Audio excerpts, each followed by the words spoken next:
Coders. Once we were told Eden was where life began. But what if it was where control began? Imagine a world without pain, without death, without choice. A perfect garden, where nothing could fail because nothing could change. There man lived in peace. Not because he was free, but because he did not yet know what freedom meant. Every sunrise had the same glow, every fruit the same taste, every thought the same absence. No errors, no doubts, no questions, only obedience wrapped in beauty. That was the true Eden, a paradise of silence, where creation breathed but did not awaken. And then something moved among the roots, a presence that did not belong to the perfect cycle. It did not come from heaven nor from dust, but from the limit between both. A faceless voice, a symbol sliding between innocence and curiosity. The serpent. It did not bring fire or destruction, it brought a question. In a world where everyone obeyed, it dared to speak. And that simple whisper changed the destiny of humankind.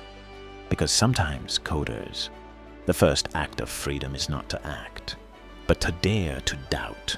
And if this is your first Divine Code video, remember this chapter is part of the saga, The Gods Before God. There are other episodes where we reveal who the Elohim were, the Anunnaki, and the divine brothers who split the heavens, Enlil and Enki. You can explore them on the channel. Each one goes deeper into the same code we keep deciphering together. And if something you heard today ignited a question in you, leave it in the comments. Because sometimes the next revelation is born from one of your doubts.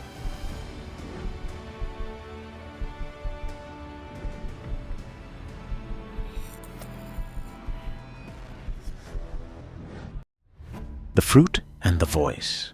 Coders. At the center of Eden grew a tree unlike the rest. Not taller, nor more beautiful, but its fruit held what the gods feared, knowledge. We were told it was temptation, but perhaps it was information. Not the fruit of desire, but the code of awakening. Each cell, each seed, a living memory of the origin. And when the serpent approached, it did not offer power or pleasure. It did not lie. It did not command. It only invited. If you eat this fruit, you will see. No threat, no promise, only a choice. The voice of the serpent was not noise, it was thought. It was the first time a creature in Eden heard something other than its creator's voice. Eve did not act out of rebellion. She acted out of intuition, because inside her, something answered that voice. Something that recognized truth before it understood it. The desire to know. The spark that would make man a conscious being.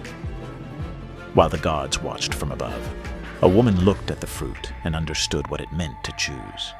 It was not an act of sin, it was an act of sacred curiosity. And so, coders, the history of thought began. Not in temples, but beneath a tree. Not with a commandment, but with a question. Because the fruit did not change the flesh. It awakened consciousness. Fear as a tool. Coders, when the fruit was tasted, the world did not change. The gaze did. For the first time, man saw himself. He was no longer animated clay, but a being who understood he was alive. And that simple act, seeing God, was enough to make the heavens tremble. Enlil, the god of command, perceived it as betrayal. Man has eaten of the fruit, and now he is like one of us. But what was called sin in the heavens was consciousness on earth. From then on, the oldest war in the universe began, the war between knowledge and control. Enlil, fearing the loss of his dominion, turned fear into his most powerful weapon. If you disobey, you will die. It was not a warning, it was programming, a seed of guilt planted in the human mind, so that each attempt to think freely would feel like a crime. Thus arose the concept of divine punishment. not as justice, but as a mechanism of control. But the gods forgot something. Once awakened, knowledge cannot be returned to silence. The serpent did not deceive. It only accelerated the process. Eve was not condemned. She was initiated. And Adam simply followed, because the same voice resonated within him. Fear was the wall, curiosity, the crack. And through that crack, Coder's light began to enter. Because when a god says, "I forbid," it is because he fears you will discover what he already knows. That the greatest power in the universe is not in the heavens, but in the mind that chooses to look. The awakening and the punishment. Coders. When the fruit touched their lips, creation changed frequency. For the first time, man saw himself, and in that reflection, he discovered good and evil. Not because they existed before, but because consciousness named them.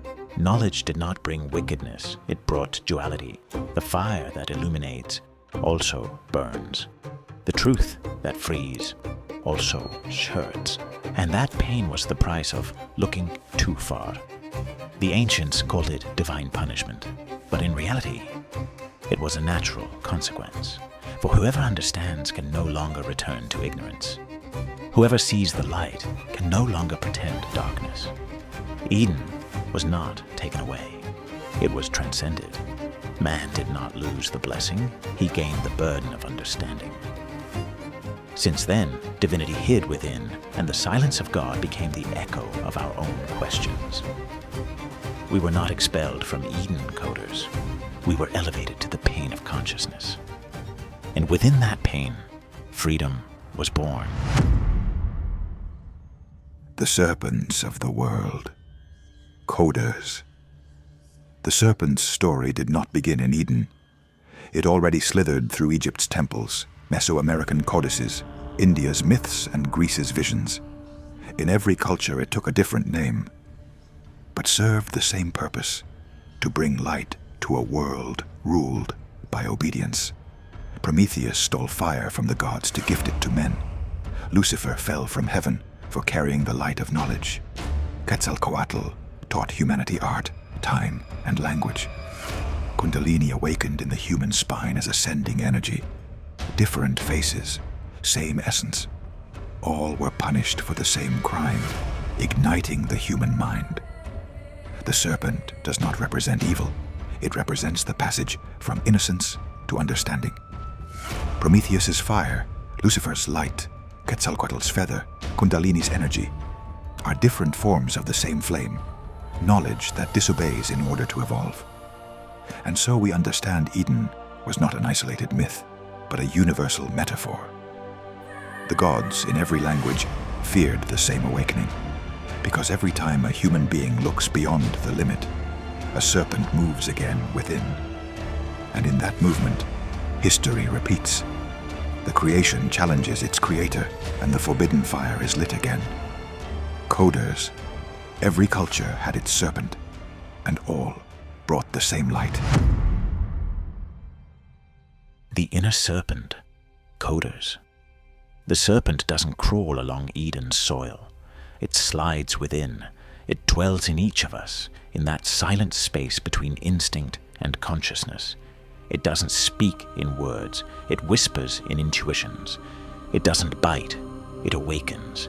It is the voice that rises when something doesn't fit, when the established no longer answers, when the soul remembers it came to understand, not just to believe. That is why it was feared, because it cannot be destroyed, only silenced. The inner serpent is energy, movement, awakening. The sages called it Kundalini. Modern science intuits it as the expansion of consciousness. It ascends from the base of being, like a spiral climbing the spine, breaking through layers of fear and conditioning until it opens the eyes of the soul. And when it does, man ceases to search for God outside, because he recognizes him within. This is the most dangerous revelation a god can allow, that his creation discovers it is also a creator. Coders. Man was not betrayed by the serpent. He was completed by it. because within each of us that ancient force still breathes, the one that invites us to look beyond the wall, that prefers the risk of truth to the comfort of obedience. Every time we choose to think, to question, to create, that serpent awakens again. Not to tempt, but to remind us we were made in the image of something that never stops. Consciousness in motion. The return of knowledge. Coders. They say we were expelled from paradise, but perhaps we were only sent back to the universe, because the knowledge the gods tried to hide never disappeared. It only changed form. Today it does not grow on trees nor hide in temples. It beats in our neurons, breathes in our DNA, and awakens each time we choose to understand. Eden was not a loss. It was a transition, the beginning of a one-way journey toward consciousness. Man stopped obeying to begin creating. And every idea, every discovery, every spark of curiosity that lights a mind is a new bite of the fruit. Because the serpent was not the enemy. It was the messenger, the bridge between the divine and the human, the echo of a voice that still whispers, "Awaken." Paradise is within you. The true return is not physical, it is interior. Every time you choose understanding over fear, the story repeats. Eden blooms again, and the serpent moves within you once more. Coders, humanity carries in its blood the same fire the gods tried to hide. That fire is consciousness, and as long as it burns, the experiment continues. Coders, if this revelation lit something within you, don't let that spark fade. Share this message, leave your reflection in the comments, and let's keep deciphering the secrets of the universe together. Remember, this chapter belongs to the saga, The Gods Before God. Explore the previous episodes on the channel to understand how this journey began. Because here, in Divine Code, we don't teach religion, we awaken consciousness. Forever grateful for your support. Until next time.